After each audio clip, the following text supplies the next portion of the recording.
Hi folks, so before we jump right in, I'm just going to address a couple of things.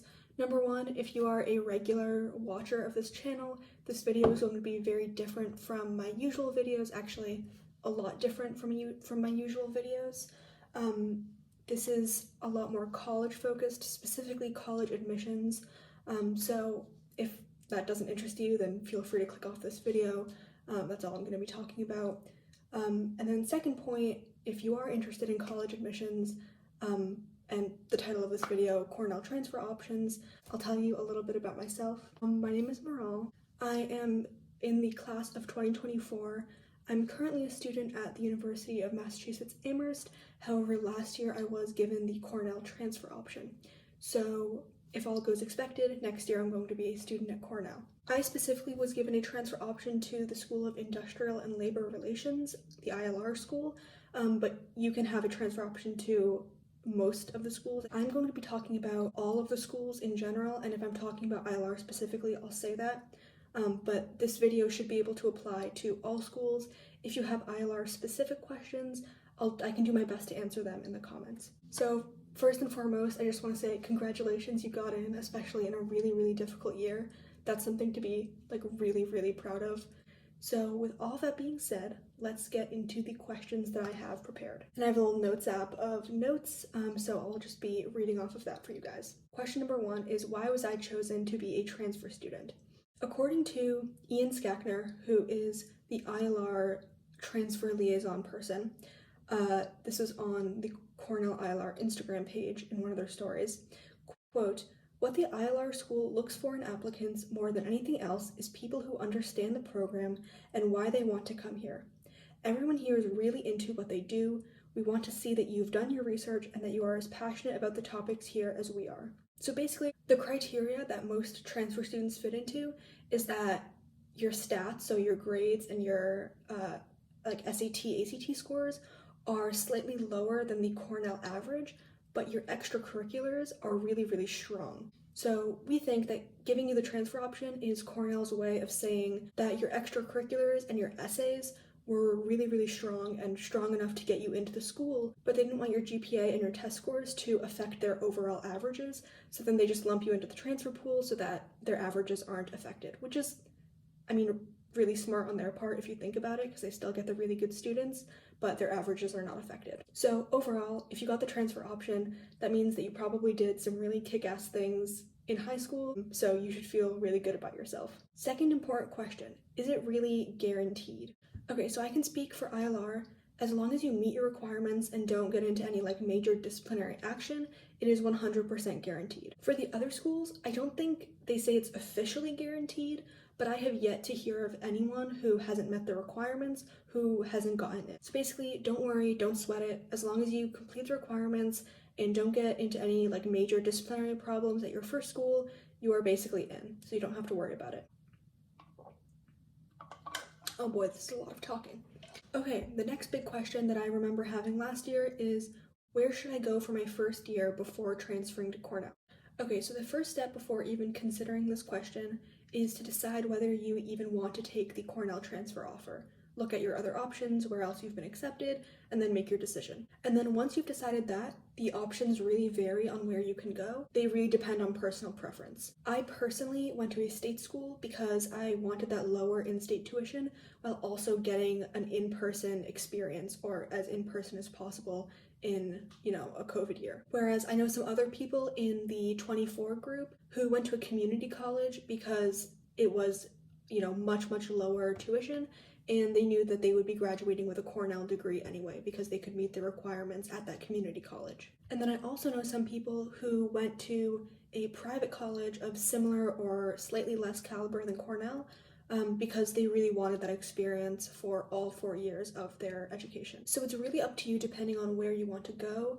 I would also suggest taking into account, look into grade inflation or deflation at the potential schools you want to go to, because you will have to meet minimum GPA requirements to make it into Cornell, and I don't think this is a huge problem for too many people because the GPA requirements aren't especially difficult to meet, but especially if you're not the best student, I would definitely look into grade inflation just to make absolutely sure that you're not putting yourself in a difficult situation later in the year. So long story short, in summation, the factors to take into account with you and your family, I would say, are experience, price levels, and then within experience, like what the grading is like for the classes. Next question. Can I apply to other colleges as a transfer in tandem with my Cornell transfer offer?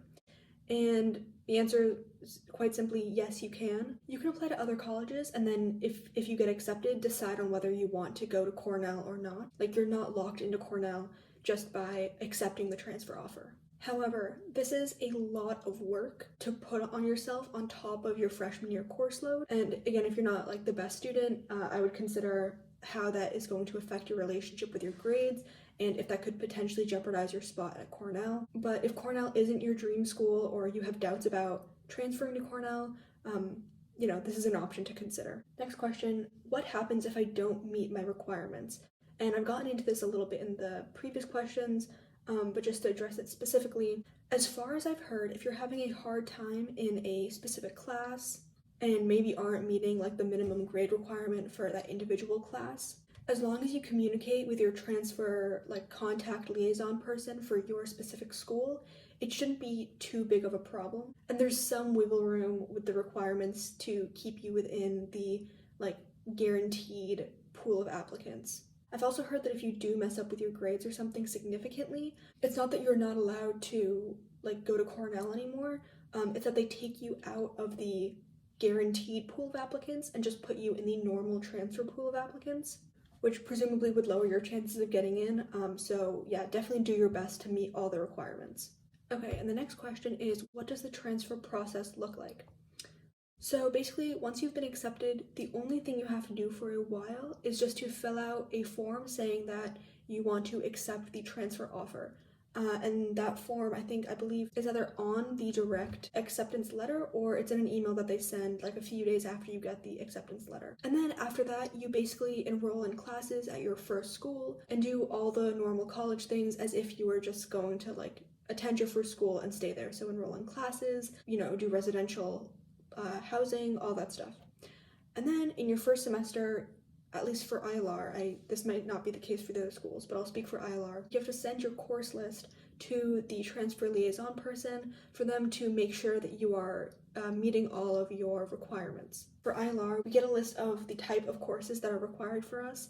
I would highly suggest trying to meet all or as many of those requirements as is physically possible at your first school, because then when you go to Cornell, you're going to have less requirements and more room in your schedule to take fun Cornell classes or just classes outside of your major. And then once you submit your course lists, again, you don't have a lot of communication with Cornell for a while until about December when the application process starts. And for ILR, basically what that meant was that we got an email listing all of the forms that we had to send. We had to access the application portal and start a new transfer application. But for ILR, at least for our year, there's no like essays or extracurricular information that you have to fill out. It's literally just your high school transcript, your college transcript, a midterm report for spring semester, any AP or IB scores that you might have, and then a college report, which is like disciplinary information and saying that you're in good standing with the school. So all you have to do is submit those forms. That's from December to like March, April is when all that takes place. And then final decisions come out on a rolling basis throughout April and May, and maybe into June, I'm not sure. So yeah, actually for ILR, the transfer process is really not painful. It just requires you emailing a few teachers, getting some forms, and pressing send on the application. So definitely low stress, low effort, but high payoff. So overall, good time. And the very last question is, how can I find support in the transfer process? Okay, so for my class of 24, something that was really helpful for us is that somebody made a Facebook group just titled like Cornell Transfer Option Class of 24, and then that Facebook group turned into a WhatsApp group, and this WhatsApp group was really helpful for 2 reasons. Number 1 was just like the emotional support factor of knowing that there were all these other people who were going through the same process that you were. And number 2 was getting more information by consolidating all of the messages that we got from Cornell. So what I mean by this is, depending on what school you got into and what time of year it is, like if they're in peak application season or something, Cornell can be really slow about answering emails. It's not a problem for ILR. ILR is pretty good about answering emails. Like, I know this year the School of Human Ecology was pretty slow at answering emails, so a lot of the HUMEC kids would, talk to each other and like share information on the emails that they did receive from the school. The other thing that was very helpful with, setting up contacts within our class was that we had Zoom calls, especially like towards the beginning of the year. So we all got to meet each other, establish contacts, that when we do go to Cornell and meet each other, we kind of have like guaranteed friends already, which is really nice. And finally, the last thing that we did to find support for our transfer process was we set up a Zoom with some of the TOs in the year before us. So for us, it was the class of 23.